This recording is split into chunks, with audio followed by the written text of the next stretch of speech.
cette présentation, nous allons mettre en place un ensemble de règles qui vont constituer une liste de contrôle d'accès qu'on appelle une ACL et qui vont donc permettre de résoudre les problèmes de limitation des droits de base RWX et qui vont permettre d'aller bien au-delà. On va avoir la possibilité d'un ensemble de permissions comparable à celles qu'on trouve sous les systèmes de fichiers Microsoft avec le système qui s'appelle NTFS.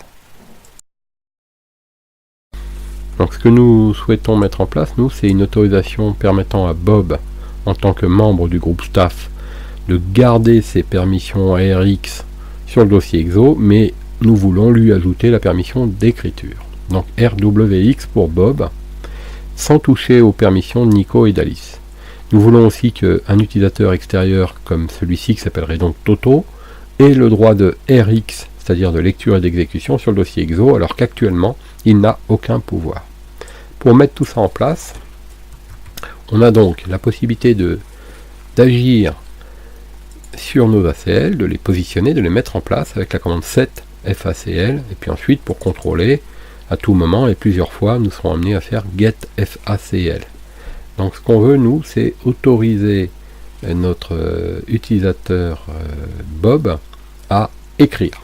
Donc on va positionner par l'option M qui consiste à modifier des ACL pour l'utilisateur qui s'appellera donc Bob. Donc ici nous on affectera Bob et on lui ajoutera la permission RWX. Donc il faut répéter les permissions déjà existantes et compléter pour le dossier EXO. Donc en fait on va avoir une syntaxe qui va permettre donc avec RWX ici pour l'utilisateur Bob d'avoir accès en écriture alors qu'il n'a accès qu'en lecture. La commande va ressembler à donc alors on peut pour gagner un petit peu on va copier-coller pour gagner un petit peu de temps. Donc ici ce que je veux moi c'est, si je reprends cet exemple, donc pour le dossier EXO concernant l'utilisateur Bob, je veux modifier les permissions et les permissions que je veux mettre c'est R, W et X. Donc ça va ajouter le W manquant. En faisant comme ça, si on regarde les permissions get FACL sur le dossier EXO, get FACL sur le dossier EXO, on s'aperçoit que rien n'a changé pour l'utilisateur, par contre, qui est donc Jean, rien n'a changé pour le groupe RX, par contre l'utilisateur Bob a le droit de lecture, écriture et exécution. Maintenant, on va ajouter l'utilisateur Toto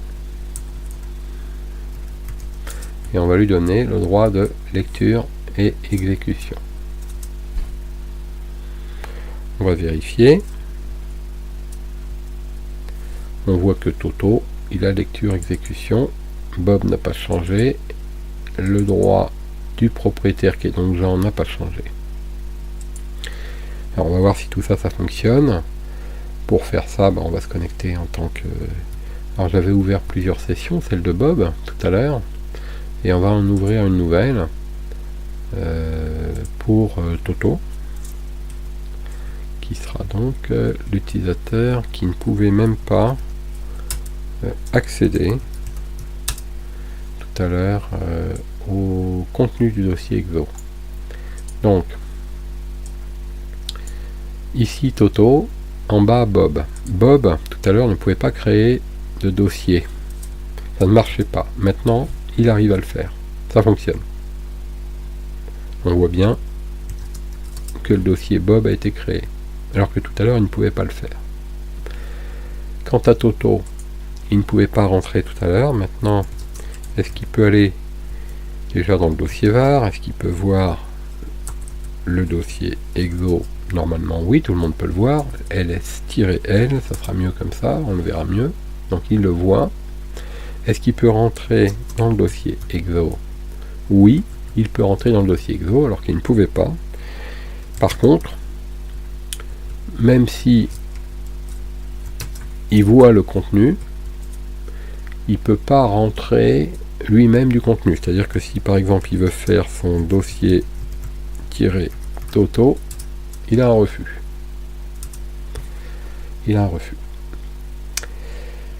On va poursuivre un peu l'expérience, on va revenir sur Bob.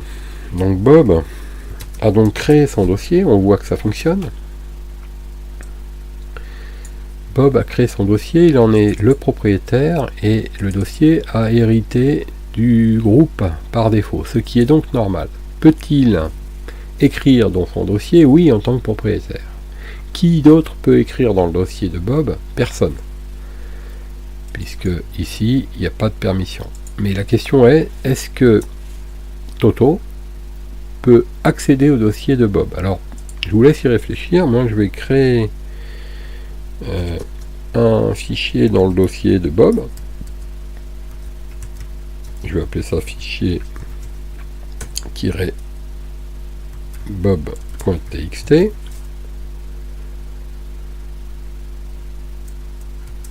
Et je vais injecter un texte simple dans ce fichier et je vais le visualiser. Ça fonctionne. Alors ça, c'est des commandes que nous avons déjà eu l'occasion d'évoquer. Là, on a donc un fichier qui contient le mot bonjour. La question est, est-ce que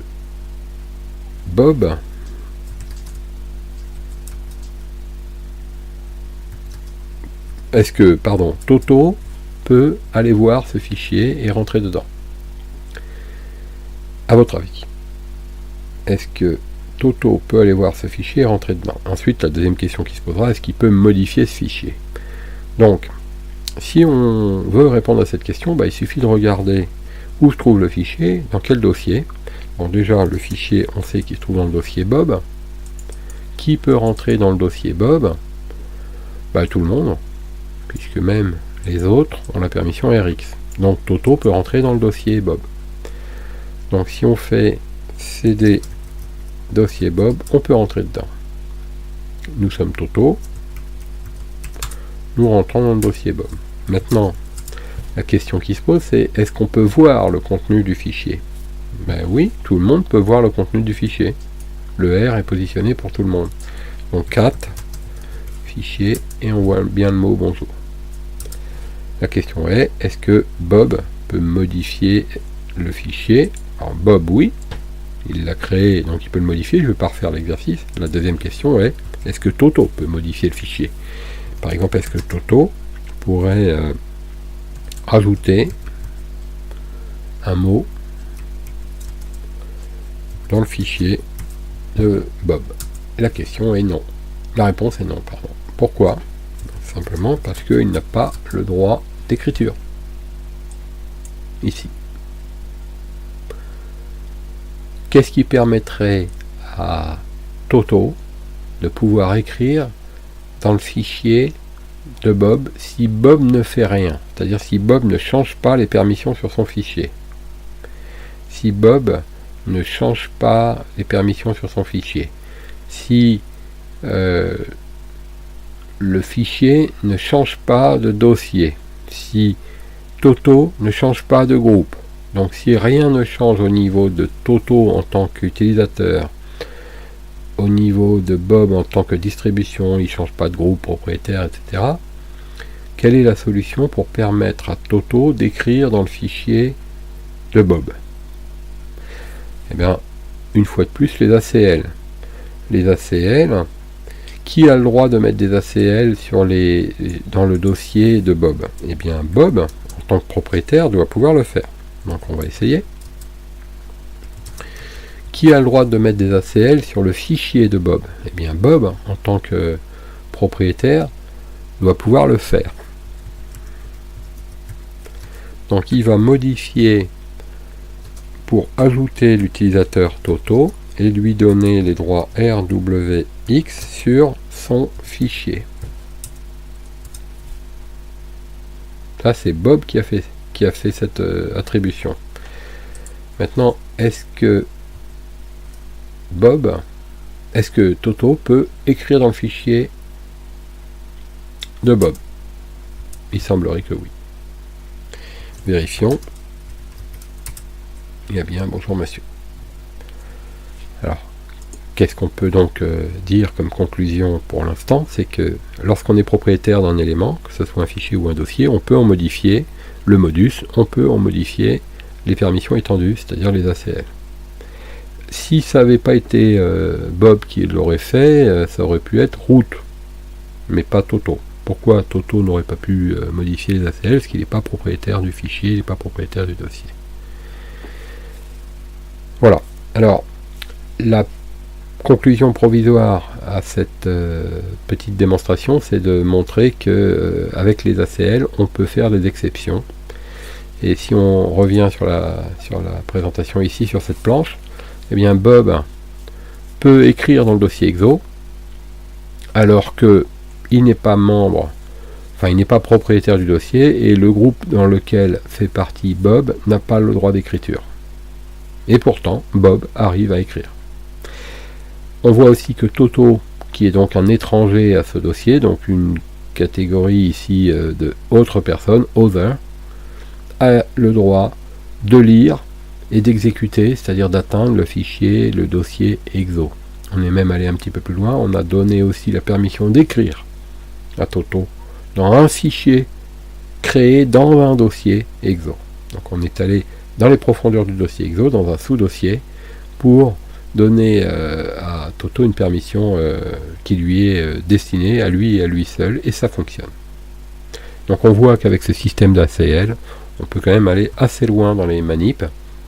Alors ce qui est intéressant, c'est de voir que vous pouvez, alors on va le voir ici, ça va être plus simple, vous pouvez vous rendre compte que il y a des ACL en faisant ls-l.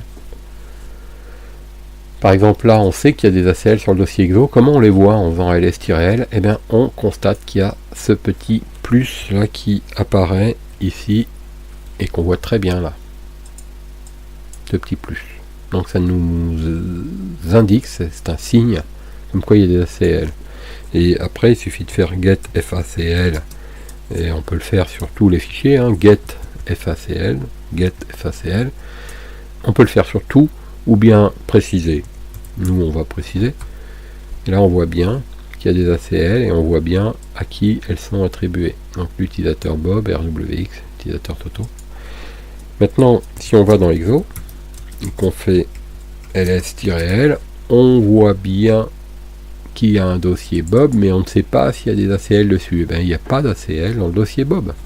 Si on fait get facl dossier Bob, on ne verra pas d'ACL en dehors de ce qu'on voit déjà ici, c'est-à-dire Bob est le propriétaire, il a RWX, RX et RX pour les autres. Bob est le propriétaire, il a RWX, RX et RX pour les autres. Staff, c'est le groupe. Eh bien, on le voyait très bien ici aussi. Donc, il n'y a pas d'ACL. Par contre, si on rentre dans le dossier Bob, nous, on sait que on avait créé un fichier dedans et on voit qu'il y a une ACL. Donc, si on fait get facl, on voit bien qu'ici, on a un utilisateur Toto qui a un droit particulier qui est RWX. Et donc ce droit particulier, comme c'est pas lui le propriétaire c'est Bob, eh bien c'est une exception, c'est une permission accordée spécifiquement pour l'utilisateur Toto. Voilà, donc dans ces différentes présentations, vous avez pu voir et donc collecter pas mal d'infos concernant l'accès au système de fichiers, la manipulation, et moi je vous suggère désormais de faire un ensemble d'expériences, c'est-à-dire de créer des scénarios un peu comme celui-là, mais sans vous laisser influencer par celui-ci. Créer vraiment quelque chose de nouveau, plus complexe. Ça va certes prendre du temps de mise en place, mais ça va vous permettre d'acquérir la bonne méthode et puis de bien exploiter les commandes. Alors s'il faut le faire 10 fois, faites-le 10 fois. Et c'est pas du tout quelque chose de surprenant de devoir le répéter 10 fois de suite. Pas forcément 10 fois de suite en enchaînant, mais peut-être faites 2-3 scénarios dans la journée et revenez un peu plus tard en refaire 2-3 autres, avec une complexité qui augmente à chaque fois, des exceptions, des inclusions, et contrôlez que ça marche en vous connectant plusieurs fois simultanément ou séquentiellement à vos données. Ça prend du temps, ça demande beaucoup d'organisation, mais c'est le seul moyen d'y parvenir efficacement et de retenir tout ça. Voilà, donc je vous suggère donc de passer à la pratique, de consacrer plusieurs heures. À mon sens ici, quand on débute, on y consacre des journées entières. Mais donc bien sûr en faisant le temps de l'analyse et quelques pauses pour ne pas s'abrutir avec ces paramètres là, même si ça peut vous paraître simple, ça l'est pas tant que ça, et vous allez probablement bientôt comprendre la difficulté lorsque, par exemple, pour évoquer un peu la suite, on va mettre en place des partages en réseau, et les partages en réseau vont se déplacer peut-être de machine en machine. Et dans ce cas-là, qu'est-ce qui va arriver à nos permissions? Est-ce qu'elles vont se fusionner, s'ajouter, se soustraire, se combiner, et si oui, de quelle manière? Est-ce que ça va pas créer des failles de sécurité? Alors évidemment que oui, toutes ces réponses qu'on va essayer d'apporter sont pertinentes, mais toutes les questions le sont tout autant. C'est-à-dire que si vous voulez poser des aujourd'hui, vous n'avez pas les réponses. Et ça veut dire que sans une bonne base, une bonne assimilation de ces pratiques de base, eh bien vous ne pourrez pas comprendre ce qui se passe et agir et résoudre un problème. Donc passez le temps nécessaire, et c'est vraiment un des chapitres sur lequel il faut vraiment consacrer pas mal de temps.